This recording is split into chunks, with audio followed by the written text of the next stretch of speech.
नमरूद की बेटी का ईमान अफरोज वाक़या। बिस्मिल्लाहिर्रहमानिर्रहीम। अस्सलामुअलैकुम रहमतुल्लाहि व बरकातुहू।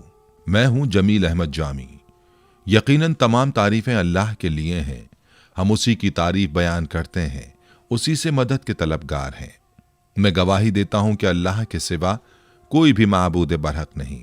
नाज़रीन, नमरूद दुनिया का वो वाहिद बादशाह था जिसने पूरी दुनिया पर हुकूमत की थी। ये काफिर था और जिना ज्यादा था। ये वो पहला शख्स था जिसने अपने सर पर ताज रखा था और खुल्लम खुल्ला खुदाई का दावा किया था। नमरूद के दौर में हज़रत इब्राहीम अलैहिस्सलाम मबूस बा रिसालत हुए और हज़रत इब्राहीम अलैहिस्सलाम ने ही नमरूद के बुतों को तोड़ा, जिसकी वजह से नमरूद ने हज़रत इब्राहीम अलैहिस्सलाम को आग में फेंका। जब आग बहुक्म खुदा हज़रत इब्राहीम अलैहिस्सलाम के लिए गुलजार बन गई तो उस वक्त चंद गिने चुने लोगों में से नमरूद की बेटी भी आप पर ईमान ले आई।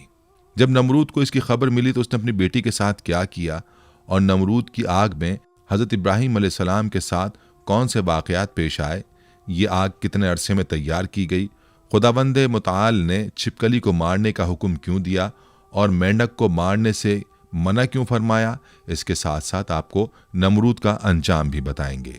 वीडियो में आगे चलने से पहले आपसे गुजारिश है कि वीडियो को स्किप किए बगैर आखिर तक जरूर देखिएगा, और अगर आप हमारे चैनल पर नए हैं तो सबसे पहले हमारे चैनल को सब्सक्राइब कर लें। नाजरीन, नमरूद बड़े तनतने का बादशाह था। सबसे पहले इसने अपने सर पर ताज शाही रखा और खुदाई का दावा किया। ये वलदुज जना था और इसकी मां ने जिना करा लिया था, जिससे नमरूद पैदा हुआ था। सल्तनत का कोई वारिस पैदा ना होगा तो बादशाहत खत्म हो जाएगी, लेकिन ये लड़का बड़ा होकर बहुत इकबालमंद हुआ और बहुत बड़ा बादशाह बन गया। मशहूर है कि पूरी दुनिया की बादशाही सिर्फ 4 ही शख्सों को मिली, जिनमें से 2 मोमिन थे और 2 काफिर। हज़रत सुलेमान अलैहिस्सलाम और हज़रत जुल्करनैन तो साहिब ईमान थे और नमरूद बख्त नसर ये दोनों काफिर थे। नमरूद ने अपनी सल्तनत भर में ये कानून नाफिज कर दिया था कि उसने खुराक की तमाम चीज़ों को अपनी तहवील में ले लिया था। सिर्फ उन्हीं लोगों को खुराक का सामान दिया करता था जो लोग उसकी खुदाई को तस्लीम करते थे। चुनाचे एक मरतबा हज़रत इब्राहीम अलैहिस्सलाम उसके दरबार में गल्ला लेने के लिए तशरीफ़ ले गए तो उस खबीस ने कहा कि पहले तुम मुझको अपना खुदा तस्लीम करो, तभी मैं तुमको गल्ला दूंगा। हज़रत इब्राहीम अलैहिस्सलाम ने भरे दरबार में अलल ऐलान फरमा दिया कि तू झूठा है और मैं सिर्फ एक खुदा का परस्तार हूँ जो वादहू ला शरीक लहू है। यह सुनकर नमरूद अपने आपे से बाहर हो गया और आपको दरबार से बाहर निकाल दिया और एक दाना भी नहीं दिया। आप और आपके चंद मुताबिईन जो मोमिन थे भूख की शिद्दत से परेशान होकर जाँ बल्ब हो गए। उस वक्त आप एक थैला लेकर एक टीले के पास तशरीफ ले गए और थैले में रेत भर कर लाए और खुदावंद कुद्दूस से दुआ मांगी तो वो रेत आटा बन गई और आपने उसको अपने मुताबिईन को खिलाया और खुद भी खाया। फिर नमरूद की दुश्मनी इस हद तक बढ़ गई कि उसने आपको आग में डलवा दिया, मगर वो आग आप पर गुले गुलजार बन गई और आप सलामती के साथ आग से बाहर निकल आए और अलल ऐलान नमरूद को झूठा कहकर खुदाए वाहदहू ला शरीक की तौहीद का चर्चा करने लगे। नमरूद ने आपके कलमा हक से तंग आकर एक दिन आपको अपने दरबार में बुलाया और मुकालमा बसूरत मनाजरा शुरू कर दिया। नमरूद: ए इब्राहिम, बताओ तुम्हारा रब कौन है जिसकी इबादत की तुम लोगों को दावत दे रहे हो? हज़रत इब्राहिम: ए नमरूद, मेरा रब वही है जो लोगों को जलाता और मारता है। नमरूद: ये तो मैं भी कर सकता हूँ। चुनाचा उस वक्त ने 2 कैदियों को जेल खाना से दरबार में बुलवाया। एक को मौत की सजा हो चुकी थी और दूसरा रिहा हो चुका था। नमरूद ने फांसी पाने वाले को तो छोड़ दिया और बेकसूर को फांसी दे दी और बोला कि देख लो, जो मुर्दा था मैंने उसको जला दिया और जो जिंदा था मैंने उसको मुर्दा कर दिया। हज़रत इब्राहीम अलैहिस्सलाम ने समझ लिया कि नमरूद बिल्कुल ही अहमक और निहायत ही घामड़ आदमी है, जो जलाने और मारने का मतलब ये समझ बैठा। इसलिए आपने उसके सामने एक दूसरी बहुत ही वाज़ेह और रोशन दलील पेश फरमाई। चुनाचे आपने फरमाया, ए नमरूद, मेरा रब वही है जो सूरज को मशरिक से निकालता है। अगर तो खुदा है तो एक दिन सूरज को मगरिब से निकाल दे। हज़रत इब्राहीम अलैहिस्सलाम की ये दलील सुनकर नमरूद मबहूत और हैरान रह गया और कुछ भी ना बोल सका। इस तरह यह मुनाजरा ख़त्म हो गया और हज़रत इब्राहीम अलैहिस्सलाम इस मुनाजरे में फ़तहमंद होकर दरबार से बाहर तशरीफ़ लाए और तौहीद इलाही का वाज अलल ऐलान फरमाना शुरू कर दिया। कुरान मजीद ने इस मुनाजरे की रुदाद इन लफ्ज़ों में बयान फरमाई कि ए महबूब, क्या तुमने न देखा था उसे जो इब्राहिम से झगड़ा उसके रब के बारे में इस पर कि अल्लाह ने उसे बादशाही दी, जबकि इब्राहिम ने कहा कि मेरा रब वो है कि जलाता है और मारता है। बोला, मैं जलाता और मारता हूं। इब्राहिम ने फरमाया, तो अल्लाह तो सूरज को लाता है पूरब से, तू पश्चिम से ले आ। तो होश उड़ गए काफिर के, और अल्लाह राह नहीं दिखलाता जालिमों को।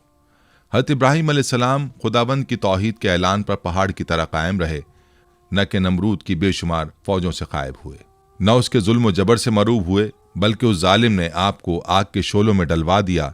उस वक्त भी आपके पाए अज़्म इस्तक़लाल में बाल बराबर लग़ज़िश नहीं हुई और आप बराबर नाराए तौहीद बुलंद करते रहे।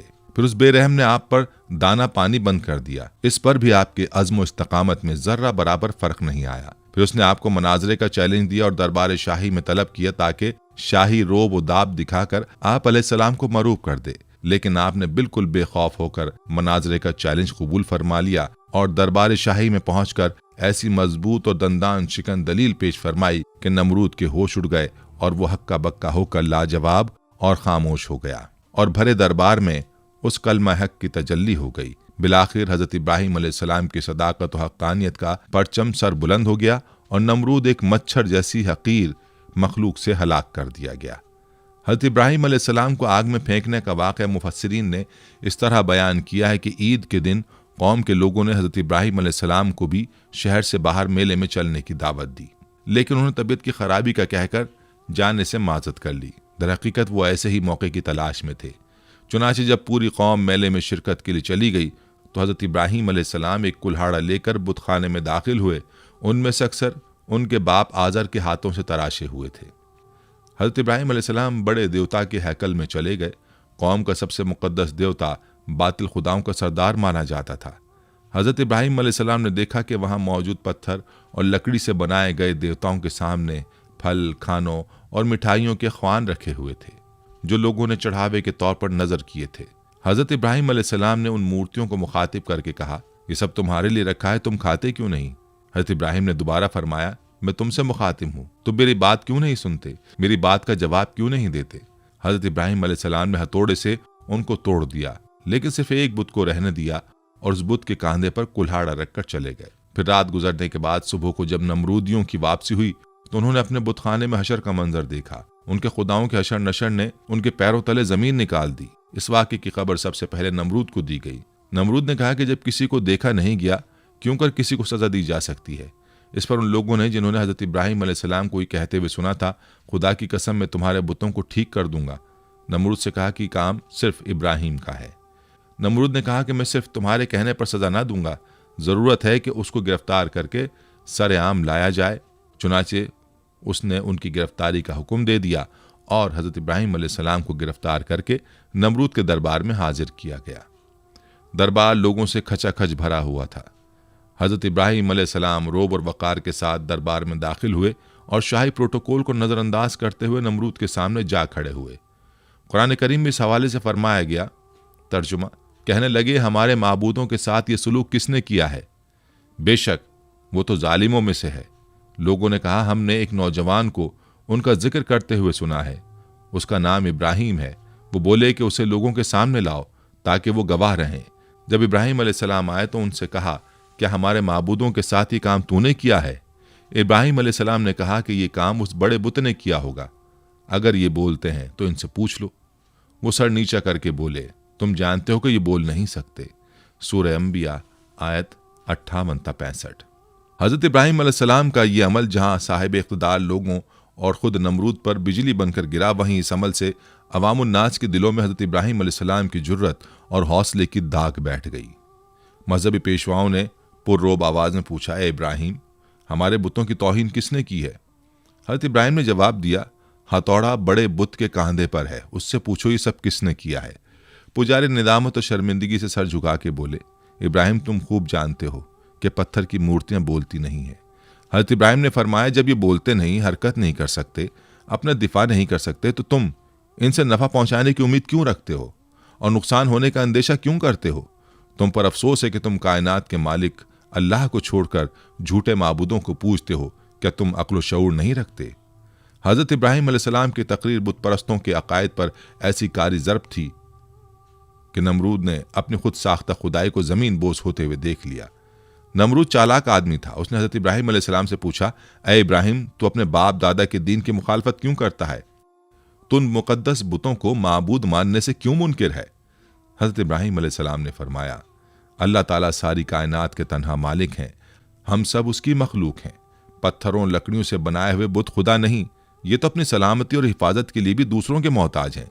परस्तिश के लायक वो हस्ती है जो किसी किस्म की एहतियाज नहीं रखती और तमाम मखलूक उसकी मोहताज है।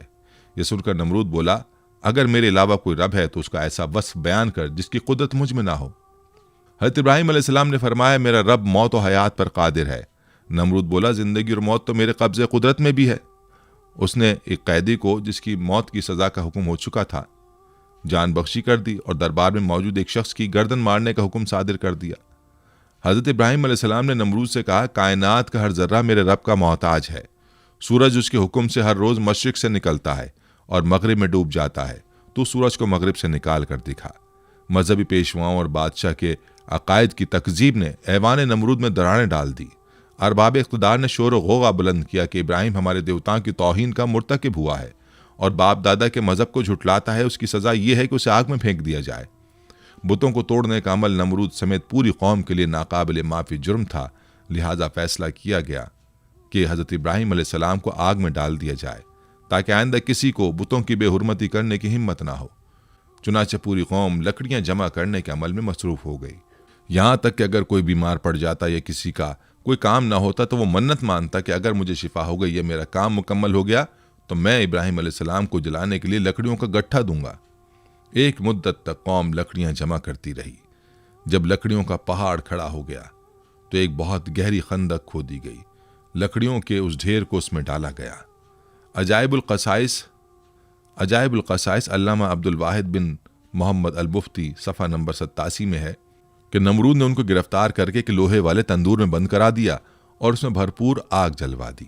काफ़ी देर के बाद जब उन्हें बरामद किया तो जैसे कि वो तैसे थे, यानी उनको कोई गजन उस आग से ना पहुंची। नमरूद ने हुक्म दिया इन्हें कैद खाने में बंद कर दिया जाए, उनको ख़त्म करने का कोई और हल तलाश किया जाए। चुनाचे एक रिवायत की बिना पर 40 दिन और एक रिवायत की बिना पर 7 साल कैद में रखा और उस दौरान उन्हें नजर आतिश करने का फैसला किया। बारिवायत मारिज नबूवत नमरूद ने बामकाम कूसा, जो कूफा में है, एक 4 दीवारी तैयार करवाई जिसकी लंबाई 4 फरसख और चौड़ाई 4 फरसख थी। उसकी बुलंदी 100 गज थी। और बारिवायत रोज़तुल सफ़ा, उसकी लंबाई 60 गज, चौड़ाई 40 गज और बुलंदी 20 गज थी। जब 4 दीवारी मुकम्मल हो गई तो उसने हुक्म दिया कि इसे अच्छी जलने वाली लकड़ियों से भर दिया जाए। चुनाचे उसे लकड़ियों से पुर कर दिया गया। एक रिवायत में कि ये 4 दीवारी 1 माह में पुर की गई और चारों तरफ वो जलने लगी। जब उसके शोले भड़के तो उन्होंने मीलों यह आलम पैदा कर दिया कि कोई करीब ना जा सकता था, कोई परिंदा फजाए बाला तक उस पर से गुजर ना सकता था। तिबरी में है कि आग को भड़काने में 2 साल लगे थे। उसमें यह भी है कि 4 दीवारी के बाहर भी लकड़ियां जमा की गई थीं। आग तो रोशन कर दी गई, लेकिन अब कोई रास्ता ऐसा ना था कि हज़रत इब्राहिम अलैहिस्सलाम को आग में डाला जा सके, क्योंकि करीब कोई नहीं जा सकता था। लोग इसी तरद्दुद और मशवरे में थे कि शैतान ने उन्हें मंजनीक बनाने का मशवरा दिया और बनाने की तरकीब बताई। जब मंजनीक तैयार हो गई तो उसने उसमें पहले एक बड़ा पत्थर रखकर फेंका। जब तजर्बे ने बता दिया कि मंजनीक ठीक बन गई है और काम ठीक कर रही है तो हज़रत इब्राहिम अलैहिस्सलाम के हाथ पांव बांधे गए और गले में भी तौक़े आहिन डाला गया। फिर मंजनीक में बिठाकर उन्हें फेंका गया। एक रिवायत में कि जब हाथ पांव बांधे गए तो हज़रत इब्राहिम अलैहिस्सलाम ने बारगाह खुदाबंदी में हाथ उठाकर कहा, ला इलाहा इल्ला अंता सुब्हानका रब्बुल आलमीन लकल हम्द व लकल मुल्क। ला इलाहा इल्ला अंता सुब्हानका रब्बुल आलमीन लकल हम्द व लकल मुल्क। हज़रत इमाम बुखारी रहमतुल्लाह अलैह ने हज़रत इब्न अब्बास रज़ी अल्लाह अन्हु से रिवायत की है कि जब हज़रत इब्राहिम अलैहिस्सलाम को आग में फेंका गया तो उन्होंने कहा, हस्बुनल्लाहु व निअमल वकील। तर्जुमा, हमें अल्लाह ही काफ़ी है और वो बेहतरीन कारसाज है।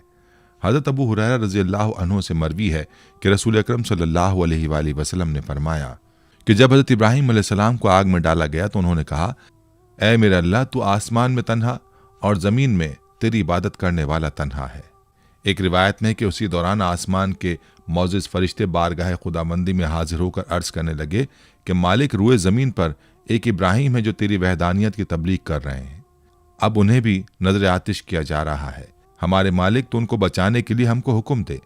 हुक्म हुआ, जाओ, अगर इब्राहिम तुम्हारी मदद कबूल कर लें तो बेशक तुम उनकी इमदाद करो। वो फरिश्ते ज़मीन पर नाजिल हुए और हज़रत इब्राहिम अलैहिस्सलाम की खिदमत में मदद करने की ख्वाहिश की। हज़रत इब्राहिम अलैहिस्सलाम ने इमदाद कबूल करने से इनकार कर दिया। फिर वो फरिश्ते आए जो हवा और पानी पर मुतय्यन है। फरिश्ते हवा ने कहा कि आप कहें तो हम आंधी के जरिए इस आग को मुंतशिर कर दें। आपने फरमाया, मैं मौका इम्तहान में हूँ, मुझे तुम्हारी इमदाद की ज़रूरत नहीं है। फिर पानी वाला फरिश्ता आगे बढ़ा और उसने भी कहा कि अगर आप कहें तो पानी बरसाकर आग को बुझा दूं। इरशाद हुआ, ज़रूरत नहीं है। अलगर्ज हज़रत इब्राहिम अलैहिस्सलाम को मंजनीक में रखकर फेंका गया। वह हवा में उलटते पुलटते जा रहे थे कि हज़रत जिब्रील अलैहिस्सलाम ने बढ़कर इस्तकबाल किया और उनसे मुलाकात करके कहा, इब्राहिम, तुम्हें कोई हाजत है? फरमाया, बेशक है, लेकिन तुमसे नहीं। फिर हज़रत जिब्राइल अलैहिस्सलाम ने कहा कि अच्छा, मालिक ही की तरफ रुजू करो। कहा, सवाल की ज़रूरत नहीं, हमारे हाल का उसे इल्म होना ही काफ़ी है। मुख्तसर ये कि हज़रत इब्राहिम अलैहिस्सलाम भड़कते हुए शोलों में पहुँचे, फिर नीचे की तरफ आग के दरमियान वारिद हुए। फरमाने बारी ताला आग को पहुँच चुका था। ऐ आग, सलामती के साथ इब्राहिम के लिए ठंडी हो जा। आग गुले गुलजार बन गई, फूलों की कसरत हो गई। सिद्दीक़ा बयान है कि फरिश्तों ने हज़रत इब्राहिम अलैहिस्सलाम को ज़मीन पर बिठा दिया। उनके बैठते ही उनके करीब चश्मा जारी हो गया, गुलाब और नरजिस के फूल खिल गए। एक रिवायत में हज़रत इब्राहिम अलैहिस्सलाम जो ही वसत आग में पहुँचे, हज़रत जिब्रील अलैहिस्सलाम ने फ़ौरन बलूल का एक तख्त बिछाकर उस पर उन्हें बिठाया। उनके तख्त पर बैठते ही चश्मा आब जारी हुआ और गिर्द गिर्द फूलों के दरख्त नुमाया हो गए। एक रिवायत में कि जली हुई लकड़ियों के बाकी हिस्से को, जो जलने से रह गया था, उसे हज़रत जिब्रील अलैहिस्सलाम ने ज़मीन में नस्ब कर दिया और उससे हरे भरे दरख्त पैदा हो गए जिनमें ताज़े फूल लगे हुए थे। उसी दौरान में नमरूद ने अपने मीनार पर जाकर इब्राहिम अलैहिस्सलाम की तरफ जो निगाह की तो उन्हें जन्नत नुमा गुलजार में बैठा हुआ देखा। उसे ख्याल था कि वो जल भुनकर राख हो गए होंगे। जब उसने उन्हें इस हाल में देखा तो बहुत हैरान हुआ और उसके दिल में ख्याल पैदा हो गया कि आपको ये आग नहीं जला सकी और आप सही और सालिम बरामद होंगे तो लाज़िम मेरे लिए और ज़्यादा मुज़र साबित होंगे। यही कुछ सोचकर उसने अपने कारकुनों को हुक्म दिया कि मंजनीक के ज़रिए से इब्राहिम पर पत्थर फेंके जाए। चुनाचे बड़े बड़े पत्थर उस राख में फेंके गए। वो पत्थर बारिवायत अजाइबुल क़सस सफ़ा नंबर 88 एक मकाम पर हवा में जमा हो गए और बाहुक्म खुदा बादलों की सूरत इख्तियार करके बरसने लगे, जिसके नतीजे में उस हिस्से के अलावा जो गुलजार बना हुआ था, जिस कदर भी आग इस तवील चार दीवारी में थी, सब बुझ गई। अल्लामा मुस्जद तहरीर फरमाते हैं कि दुनिया में सबसे पहले जो मंजनीक बनाई गई थी वो वही थी जिसमें रख कर हज़रत इब्राहिम अलैहिस्सलाम को आग में डाला गया। यह मंजनीक मकाम कूसा में, जो कूफा की एक गांव कंजारा में वाक़ शैतान के हाथों बनी थी। उन्होंने हयातुल क़ुलूब के सफ़ा नंबर 90 में तहरीर फरमाया है कि हज़रत इब्राहिम अलैहिस्सलाम को जब हाथ पांव बांध कर मंजनीक में रखा तो उनके चचा आज़र, जो हुकूमत नमरूद का वज़ीर था, हज़रत इब्राहिम अलैहिस्सलाम के पास आया और उनके रुखे मुबारक पर एक तमाचा मारकर कहा, अब भी अपनी हरकत से बाज आ जा और नमरूद की खुदाई को तस्लीम कर ले। हज़रत इब्राहिम अलैहिस्सलाम ने फरमाया, जो खुदा है खुदाई उसी की तस्लीम की जाएगी और उसी की तस्लीम शुदा है। ये ना खुदा है ना इसकी खुदाई मानी जा सकती है। एक हदीस में है कि हज़रत इब्राहिम अलैहिस्सलाम के लिए आग ठंडी हुई तो उसका असर 3 दिन तक दुनिया की तमाम आग पर रहा और उसमें ठंडक आ गई थी। उलमा फरमाते हैं कि अगर अल्लाह ताला ठंडी के साथ सलामती वाली ना कहता तो उस आग की ठंडक हज़रत इब्राहिम अलैहिस्सलाम के लिए नाकाबिले बर्दाश्त होती। बहरहाल ये एक बड़ा मौज़ा है जो आसमान से बातें करती हुई दहकती भड़कती आग के गुले गुलजार बन जाने की सूरत में हज़रत इब्राहिम अलैहिस्सलाम के लिए अल्लाह की मशीयत से ज़ाहिर हुआ और इस तरह अल्लाह ने अपने नबी को मुशरिकीन की शैतानी साजिशों से महफूज फरमाया। अल्लामा इब्न कसीर क़ससुल अंबिया में तहरीर करते हैं कि इब्न अब्बास रज़ियल्लाहु अन्हुम और सईद बिन मुसैब से मरवी है कि जिस वक्त हज़रत इब्राहिम अलैहिस्सलाम को आग के सुपुर्द किया जा रहा था उस वक्त बारिश बरसाने वाला फरिश्ता सख्त इस्तराब और परेशानी के आलम में कह रहा था कि कब मुझे हुक्म मिले कि मैं मूसलाधार बारिश बरसाऊं। लेकिन अल्लाह का हुक्म उसकी सोच से भी ज्यादा बरक रफ्तार था और अल्लाह ने खुद ही आग को हुक्म फरमा दिया। उन नाजुक लम्हात में हज़रत जिब्रील अलैहिस्सलाम उनके साथ थे और आप अलैहिस्सलाम की जबीन अथर पेशानी से पसीना पहुँच रहे थे। उस पसीने के अलावा कोई और तकलीफ आपको नहीं पहुंची। हज़रत काब बिन अखबार रज़ियल्लाहु अन्हु बयान फरमाते हैं कि जिस रोज़ हज़रत इब्राहिम अलैहिस्सलाम को आतिश नमरूद के सुपुर्द किया गया उस रोज़ आग से तपिश और गरमाइश ख़त्म कर दी गई थी, जिसकी बिना पर ना लोगों के चूल्हे गर्म हो सके और ना ही आग से कोई काम लिया जा सका। हज़रत काब रज़ियल्लाहु अन्हु ने मजीद फरमाया कि उस रोज़ आग ने हज़रत इब्राहीम अलैहिस्सलाम से बंधी हुई रस्सी के अलावा कुछ और न जलाया। हज़रत सादी रहमतुल्लाह अलैह फरमाते हैं कि हज़रत इब्राहीम अलैहिस्सलाम के साथ साया करने वाला फरिश्ता भी था और 1 मील तक साया, ठंडक और सलामती थी और सरसब्ज बाग गुलो गुलजार बन गया था, जबकि आसपास आग अपने शोलों और शरारों के साथ भड़क रही थी और लोग हज़रत इब्राहीम अलैहिस्सलाम की तरफ देख रहे थे। सुभान अल्लाह। हज़रत अबू हुरैरा रज़ियल्लाहु अन्हु से मरवी है कि हज़रत इब्राहीम अलैहिस्सलाम के वालिद के कहे हुए कलमात में सबसे अच्छे कलिमात वो हैं जो आज़र ने अपने बेटे को आग के अंदर इस हालत में देखते हुए कहे, जिसका तर्जुमा है, ए इब्राहीम, तेरा परवरदिगार बेहतरीन परवरदिगार है। इब्न असाकर रहमतुल्लाह अलैह हज़रत अकरमा रज़ियल्लाहु अन्हु से रिवायत करते हैं कि हज़रत इब्राहीम अलैहिस्सलाम की वालिदा ने जब अपने लख्त जिगर को गुलो गुलजार में यूं मुतमईन देखा तो पुकारा, ए मेरे बेटे, मैं भी तेरे पास आना चाहती हूँ, अल्लाह से दुआ कर कि तेरे इर्द गिर्द की आग की हरारत से मुझे निजात दे। तो हज़रत इब्राहीम अलैहिस्सलाम ने अर्ज़ किया, जी अम्मा। फिर आपकी वालिदा हज़रत इब्राहीम अलैहिस्सलाम की जानिब चलीं और आग ने उन्हें कुछ ना कहा। फिर बेटे के पास पहुंचकर बेटे को गले लगाया और बोसा देकर वापस लौट आईं। हज़रत मिनहाल बिन उमरो से मरवी है, फरमाते हैं कि मुझे खबर पहुंची कि हज़रत इब्राहीम अलैहिस्सलाम वहाँ गुलो गुलजार में 40 से 50 दिन ठहरे। उन्होंने फरमाया कि दिनों और रातों में मैंने उससे अच्छी ज़िंदगी नहीं गुजारी और मेरी तमन्ना रही कि मेरी तमाम ज़िंदगी इसी तरह की हो जाए। कुफ़ार और मुशरिकीन हज़रत इब्राहीम अलैहिस्सलाम से इंतकाम लेना चाहते थे, मगर जलील और रुस्वा हो गए। बुलंद होना चाहा लेकिन पस्त व ख़ार हो गए। गालिब होना चाहा मगर मगलूब हो गए। क़ससुल अंबिया, अल्लामा इब्न कसीर, सफ़ा 168-169। शायर मशरिक़ हज़रत अल्लामा इक़बाल रहमतुल्लाह अलैह ने हज़रत इब्राहीम अलैहिस्सलाम के इश्क़ हक़ीक़ी को बड़े खूबसूरत अंदाज में पेश किया है। फरमाते हैं, बेखतर कूद पड़ा आतिश नमरूद में इश्क़, अक्ल है महवे तमाशाए लबे बाम अभी। हज़रत इब्राहीम अलैहिस्सलाम को आग में फेंके जाने का वाक़या और इसमें छिपकली का किरदार, जिसके बारे में तारीख़ की किताबों में मौर्रिख़ीन ने लिखा है कि जब नमरूद ने हज़रत इब्राहीम अलैहिस्सलाम को अल्लाह रब्बुल इज़्ज़त की वहदानियत की दावत देने पर आग में डालने का हुक्म दिया तो उस वक्त ये वाक़या कुर्रे अर्ज़ का एक कर्बनाक सानेहा था, जिसका जिक्र इंसानों के अलावा चरिंद परिंद, जिन्न और इंस सब के दरमियान हुआ। इस मौके पर एक रिवायत के मुताबिक जब चूंटी और छिपकली के दरमियान इस वाक़े का जिक्र हुआ तो चूंटी ने हज़रत इब्राहीम अलैहिस्सलाम की हिमायत की, जबकि छिपकली ने नमरूद की तरफदारी की थी। एक और रिवायत के मुताबिक जब हज़रत इब्राहीम अलैहिस्सलाम को आग में डाल दिया गया, इस मौके पर छोटे परिंदे भी अपनी इस्तिताअत के मुताबिक अपनी चोंच में पानी भर के उस आग में डाल रहे थे ताकि यह आग हज़रत इब्राहीम अलैहिस्सलाम के लिए ठंडी हो सके। इसी मौके पर यही छिपकली थी जो उस आग को अपनी फूंकों से मजीद भड़काने की कोशिश कर रही थी। एक और रिवायत के मुताबिक एक बार एक सहाबी फ़क़ीह बिन मुग़ीरा रज़ियल्लाहु अन्हु की आज़ाद करदा एक ग़ुलाम औरत जब बीबी आयशा रज़ियल्लाहु अन्हा के घर गई तो उन्होंने वहाँ एक नेज़ा पड़ा हुआ देखा। उन्होंने बीबी आयशा रज़ियल्लाहु अन्हा से दरियाफ्त किया कि इसका क्या मकसद है, तो उन्होंने जवाब दिया कि ये छिपकली को मारने के लिए है, क्योंकि हुज़ूर अकरम सल्लल्लाहु अलैहि वसल्लम ने बताया है कि जब सारे जानवर हज़रत इब्राहीम अलैहिस्सलाम को बचाने की कोशिश कर रहे थे तब ये छिपकली वाहिद जानवर थी जिसने आग को भड़काने की कोशिश की थी। हज़रत फ़ाकिहा बिन मुग़ीरा की आज़ाद करदा लौंडी साहिबा से रिवायत है कि सैयदा आयशा रज़ियल्लाहु अन्हा के पास एक नेज़ा हुआ करता था। मैंने उनसे पूछा कि आप इससे क्या काम लेती हैं?